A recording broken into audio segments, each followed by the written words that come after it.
July charter অনেকে কিছু কিছু থিঙ্ক ট্যাঙ্ক বলতে চান যে জুলাই চার্টার হচ্ছে কৃষকের সাথে কথা হয়নি, কি যেন মেয়েদের সাথে, নারীদের সাথে কথা হয়নি, বা লেবার গ্রুপের সাথে কথা হয়নি। আশ্চর্য লাগে এই কথাগুলো কেমনে ওনারা বলেন। তাহলে কি যারা পলিটিক্যাল পার্টি, যাদের সাথে ইন্টারিম গভর্নমেন্টের এই ন্যাশনাল কনসেনসাস কমিশন কথা বললো, তাহলে পলিটিক্যাল পার্টি কি এই গ্রুপগুলোকে রিপ্রেজেন্ট করে না? মানে বিএনপির তাহলে কি লেবার উইং নাই নাকি? বিএনপির কোনো নারী উইং নাই, বা বিএনপির কোনো ইয়ে নেই? বা সাইফুল ভাইরা কি সারা জীবন যারা লেবার পলিটিক্স করে আসছেন, সারা জীবন লেবার পলিটিক্স করেছেন, জীবনটাই দিয়ে দিয়েছেন, তো তারা কি লেবারকে রিপ্রেজেন্ট করে? মানে এই যে থিঙ্ক ট্যাঙ্ক গুলো নিজেরা নিজেদের সেলফ ইম্পর্টেন্স বাড়ানোর জন্য এই সমস্ত মুখরোচক কথা আপনাদেরকে বলে যে নারীদের সাথে কথা হয়নি। তাহলে এই বিএনপি কি নারীদেরকে রিপ্রেজেন্ট করে না? ওনাদেরকে মানে এই যে জোনায়েদ সাকির তার ওয়াইফ, আমি জানি আমি ওনাকে বছরের পর বছর দেখছি যে এই যে আশুলিয়ায় কাজ করতে লেবার ইয়েদের সাথে, তাসলিমা, ওনারা কি লেবারদেরকে, মানে উনি জোনায়েদ সাকির তো পুরো 9টা মাস এই ডায়ালগে ছিলেন, সাইফুল ভাই 9টা মাস ডায়ালগে ছিলেন। তো এই জিনিসগুলো মানে এইগুলো জিনিস জুলাই চার্টারে সবকিছু এসছে। আমাদের পলিটিক্যাল পার্টিগুলো সবগুলো যেগুলো শাসনতান্ত্রিক বিষয়টা প্রমিনেন্টলি এসছে, যেটা পত্রিকায় আপনারা রিফ্লেকশন দেখেছেন, বাট অন্যান্য বিষয় কি আসে নাই? সবই এসছে।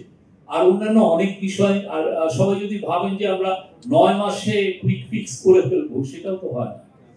এই ডায়ালগটা হয়তো এমন হতে পারে ইলেকশনের পর আবার নতুন করে ডায়ালগ হতে পারে না। এটা তো আপনি নেপালে দেখেন, ওদের একটা কনস্টিটিউশন, নতুন একটা কনস্টিটিউশন করতে, পোস্ট মনার্কি কনস্টিটিউশন করতে 9 বছর হয়ে গেছে, একদিন না। তো ওদেরও তো অনেকগুলো সিরিয়াস পলিটিক্যাল পার্টি আছে যাদের পুরো জনগণের সাথে খুব ডিপ সম্পর্ক আছে। প্রচন্ড তো অনেক বছর ধরে লেভেল মানে ইনসার্জেন্সি করেছেন। তারা বিলে বছরের পর বছর খুব ক্ষুদ্র ক্ষুদ্র বিষয়েও আলোচনা করেছে। যেই হাঙ্গারটা হয়েছে, যে চেঞ্জের যে হাঙ্গার, যে মানুষ, তাকে বাংলাদেশের মানুষ একটা বেটার শাসনতন্ত্র চায়, বাংলাদেশের মানুষ একটা বেটার গভর্নেন্স চায়, যেখানে অ্যাকাউন্টেবিলিটি থাকবে, করাপশন থাকবে না। সেইটাকে তো একদিনে আমরা ডায়ালগ করে তো এটা পাবো না। আর যদি বলেন যে এই পুরো ডায়ালগটাও ভুল, এটাও এটা খুবই আনপ্রেসিডেন্টেড একটা ডায়ালগ হয়েছে, এবং আমাদের পলিটিক্যাল পার্টিগুলো খুব সুচিন্তিত মতামত দিয়েছেন, এবং প্রত্যেকটা মোট 4000 পাতা এটা রেকর্ডেড করা হয়েছে। এটা আমরা পাবলিশ করছি, সবাই পাবেন, দেখবেন। টিভিতে যেগুলো আছে সেগুলো 10 টেরাবাইট এটা আমরা প্রিজার্ভ করে রেখেছি। এটাও সবাই, যে কোনো রিসার্চার দেখতে পারেন, পলিটিক্যাল পার্টিগুলো রিভিজিট করতে পারেন, ভাবতে পারেন যে ওই বিষয়ে সাইফুল হক ভাইয়ের অভিমতটা কি ছিল, এই বিষয়ে সালাউদ্দিন ভাই কি বলেছিলেন, বা বিএনপির এইখানে স্ট্যান্ডটা কি ছিল। এই পুরো বিষয়গুলো রিভিজিট করা যাবে, এবং এটা কুইক ফিক্স না। এটা প্রত্যেকটা, অনেকে ভাবছেন যে এই আলাপগুলো একদিনে কেন সম্ভব না, আসলে একদিনে সম্ভব না। আপনারা অনেকে ভাবছেন যে এক সপ্তাহে আমরা, এটা তো এক সপ্তাহে বসলে ঠিক করা যায়। এটা তো সত্যিকার অর্থে এটা একটা ওই যে সিপিডি সেমিনার না, যে আপনি দিন শেষে একটা রিড আউট করলেন যে এই কনসেনসাস হয়েছে। এটা তো না, এটা জনগণের 180 মিলিয়ন জনগণের রিপ্রেজেন্ট করা একটা শাসনতন্ত্র কিভাবে হবে, কোথায় আমাদের ভুল ত্রুটি হয়েছে, আমরা যেন আরেকটা শেখ হাসিনার মতো স্বৈর শাসন না পাই, এবং এটা যেন ট্রুলি রিপ্রেজেন্টেটিভ গভর্নমেন্ট হয়, সেটা নিয়েই তো সবার এই আয়োজন। আর ইস্তিহারে কি কি থাকবে এটা আমরা সবাই মোরলেস জানি। আমাদের চ্যালেঞ্জগুলো কি কি এখন অলমোস্ট এভরিওয়ান জানি। আমাদের চ্যালেঞ্জ আমাদের দেশে পিস এন্ড স্টেবিলিটি রাখা। আমাদের চ্যালেঞ্জ হচ্ছে অবশ্যই জব তৈরি। এই যে জুলাই নিয়ে আন্দোলন, এটার প্রথম শুরু তো জব তৈরি নিয়ে। এই যে জব, লাখ লাখ মিলিয়নস থেকে মিলিয়নস জব তৈরি করতে হবে।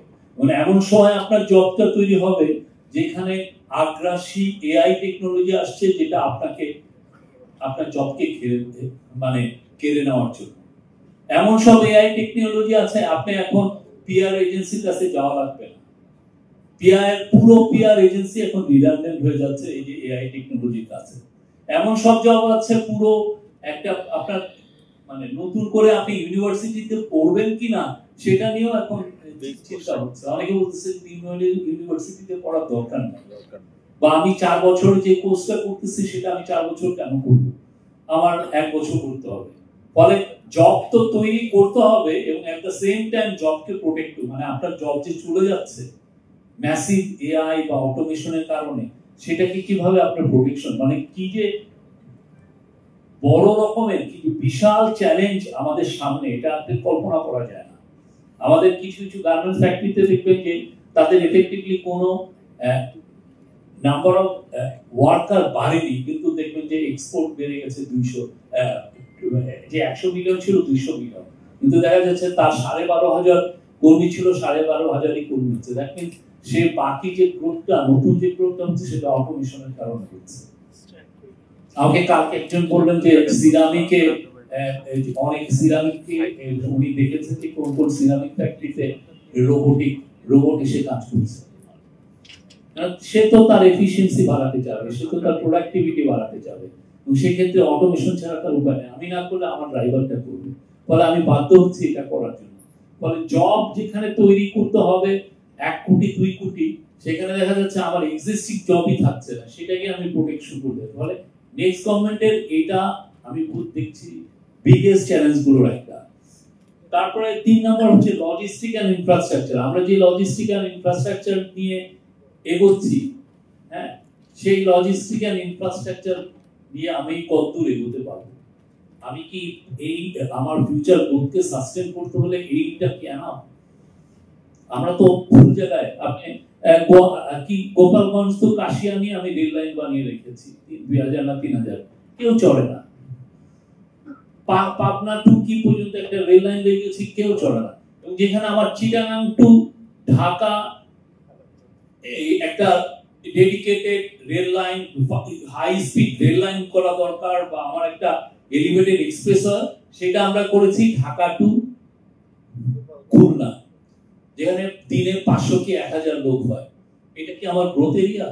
কেন পুরোটাই করা হয়েছে গোপালগঞ্জকে যাতে কাজ করে যাওয়া যায়। $5 বিলিয়ন, একটা দুইটা টাকা না, $5 বিলিয়ন। এবং তার যে ওই যে এনাবলিং জার্নালিস্ট, তারা এই সময় প্রেস করেছেন, মানে আমার কি যেন সাউদার্ন বাংলাদেশে গ্রোথে ভরে যাবে, কিছু তো না, মানে কোন ফ্যাক্টরি রিলোকেট হয়েছে, কয়টা হয়েছে? আমার গ্রোথ, আমরা সারা জীবন দেখছি যে আমার গ্রোথ করিডোর ঢাকা চিটাগাং, সেটাকে ফেলে দিয়ে গেছে। এখন আমার পুরো ঢাকা চিটাগাংয়ে আমার এখন একটা গাড়ি তার ফুল স্পিড দিতে পারে 30 কিলোমিটার পার আওয়ার, 5 বছর পরে 10 কিলোমিটারও দিতে পারবে না। এর কতটা জরুরি ছিল? আপনি গ্রোথ আপনি আনতে চান, আপনার গ্রোথ তো এই এরিয়ায়, আপনার গ্রোথ তো গোপালগঞ্জে না। $5 বিলিয়ন এটা ইনভেস্ট করেছেন এই রেল লাইনে। আপনি একে তো আপনি ফার্স্টে করলেন $3-4 বিলিয়ন দিয়ে একটা পদ্মা ব্রিজ করলেন, হুইচ ইজ গুড, বাট তারপরে তাও তো পদ্মা ব্রিজে কত টাকা এক্সট্রা খরচ করা হয়েছে। আপনি টানেল করেছেন, কি ভয়াবহ, একটা $1 বিলিয়ন উপর দিয়ে টানেল করেছেন, কি আনোয়ারাতে তার বাড়িতে যাওয়ার জন্য। বিশ্বাস করেন, এই পুরো টানেলের পিছনে ছিলেন সাইফুজ্জামান চৌধুরী। 15,000 কোটি টাকা দিয়ে টানেল হয়েছে, তার মধ্যে 450 কোটি টাকা দিয়ে একটা 7 স্টার হোটেল করেছেন আনোয়ারাতে, কারণ ওনার বাসায় যাওয়া যাবে না, যাতে উনি ওই 7 তারা ইয়েতে উনি থাকতে পারেন। এই কাজগুলো হয়েছে। এখন এইটাকে রেকটিফাই করে এই জায়গাগুলোকে পুরোটাকে আবার নতুন করে আপনার গ্রোথ যেই মানে সেই জায়গায় আপনার ইনভেস্টমেন্ট করা, সেই জন্য তো রিসোর্স মোবিলাইজ করতে হয়। সেই রেভিনিউ তো আমার নাই। বাংলাদেশে আপনি পুরো জিডিপি টু ইয়ে দেখেন, রেভিনিউ গ্রোথ ইয়ে দেখেন, আমরা সবচেয়ে লোয়েস্ট এশিয়াতে। ঠিক হয়তো আফগানিস্তান একটু উপরে আছি নাকি, আফগানিস্তান হয়তো ইতিমধ্যে ওভারটেক করেছে। আপনি স্পেন্ডিং করতে চান, আমার একটা সেক্রেটারি বেতন পায় $1,000 একটু বেশি, এটা একটা বেতন হলো পুরো পৃথিবীর মধ্যে ওয়ান অফ দ্য লোয়েস্ট। না, আপনি এখন বাড়াতে যাবেন, আপনার তো রেভিনিউ নেই। এই যে এই চ্যালেঞ্জ গুলো তো আছে, মানে ইস্তেহার আপনি দেখছেন যেই ভয়াবহ রকমের চ্যালেঞ্জ ফিউচার গভর্নমেন্টের জন্য এই শেখ হাসিনার চোরতন্ত্র রেখে গেছেন, এটা কল্পনা করা যায় না। ভয়াবহ। আমরা বলি, অনেকে ভাবেন যে আমরা এটা পলিটিক্যাল ইয়ে করছি, কিন্তু এটা আনবিলিভেবল চ্যালেঞ্জ। আমাদের আরো চ্যালেঞ্জ আছে। আমরা একটা ফ্র্যাকচার পলিটিক্যাল একটা আমরা এমন কোন পলিটিক্যাল সেটেলমেন্ট করা যাতে আমাদের যেই গ্রুপই থাকুক না কেন, সে এক্সট্রিম রাইট হোক আর এক্সট্রিম লেফট হোক, যেই হোক, সেই জন্য ডেমোক্রেসির প্রতি ফেথফুল থাকে। এটাকে এনশিওর করে, নাহলে আমি কি রাইট মেসেজিং, তাহলে আমি কি বাইরে, তাহলে আমার রাইট মেসেজিং যাবে না। আর রাইট মেসেজিং যদি না যায়, আমার এখানে এফডিআই আসবে না। আর এফডিআই না হলে আমার জব গ্রোথ নাই। এই জিনিসগুলো ইনক্রিজিংলি দেখা যাচ্ছে। এই জায়গাটা আমার মনে হয় পলিটিক্যাল পার্টি। আর লাস্ট হচ্ছে আমি বলবো যে শেখ হাসিনা বা আওয়ামী লীগের বিষয়ে সবার একটা স্পষ্ট বলতে হবে আমরা কি চাই। কারণ আজকেও আপনি দেখবেন যে সে বলছে যে যারা জুলাইয়ের আন্দোলন করেছেন সবাই টেরোরিস্ট। কি ভয়, সাইফুল ভাই উনি জুলাই আন্দোলনে ছিলেন, টেরোরিস্ট। হাসান মাহমুদ ভাই আমির খসরু ভাই লাস্ট মোমেন্ট পর্যন্ত আন্দোলনে ছিলেন, ওনাকে অ্যারেস্ট করা হচ্ছে, ওনারকে বলা হচ্ছে টেরোরিস্ট। আমরা যারা লেখালেখি করেছি আমরা সবাই টেরোরিস্ট। আপনি চিন্তা করেন, মানে উনি সেই এনায়েতুল্লাহ খান 1974 সালে লিখেছিলেন যে 65 মিলিয়ন কোলাবোরেটরস, 6,50,00,000 লোককে শেখ মুজিব কোলাবোরেটর, আর এখন তার মেয়ে 180 মিলিয়নকে বলতেছে টেরোরিস্ট। 18 কোটি লোককে উনি টেরোরিস্ট বলে উনি ক্ষমতায় আসতে চাচ্ছেন। কি ভয়াবহ। উনি ওইটা বলতে, মানে আপনি টেরোরিস্ট শব্দটা বলাটা ইজি, কিন্তু টেরোরিস্ট মানে কি? আপনি যখন একজন লোককে আপনি টেরোরিস্ট বলেন, তাকে আপনি হত্যাযোগ্য করছেন। উনি চান 180 মিলিয়ন লোককে হত্যা করে উনি ক্ষমতায় আসবে। ওনার তো এটা নিয়ে কোনো চিন্তা নাই তো। না, উনি আজকে আপনি উইয়নে জি নিউজের ওদের ইন্টারন্যাশনাল ইয়ে ওইখানে একটা ইন্টারভিউ দিয়েছেন, এখানে উনি বলছেন যে এরা সব টেরোরিস্ট। এই বিষয়ে আমার মনে হয় পলিটিক্যাল পার্টিগুলো শক্ত একটা অবস্থান নিতে হবে, কেননা এটা আমাদের জন্য এক্সিস্টেন্সিয়াল থ্রেট। এই জায়গাটা কেউ ইয়ে, আর আমার মনে হয় আমরা সবাই, আমি গতকালকে নেত্রকোনা, ময়মনসিংহ ঘুরলাম, পুরোটা ইলেকশনের জোয়ার সব জায়গায় এসছে। নিশ্চিত থাকেন যে একটা সুন্দর ইলেকশন বাংলাদেশে আসছে। Thank you.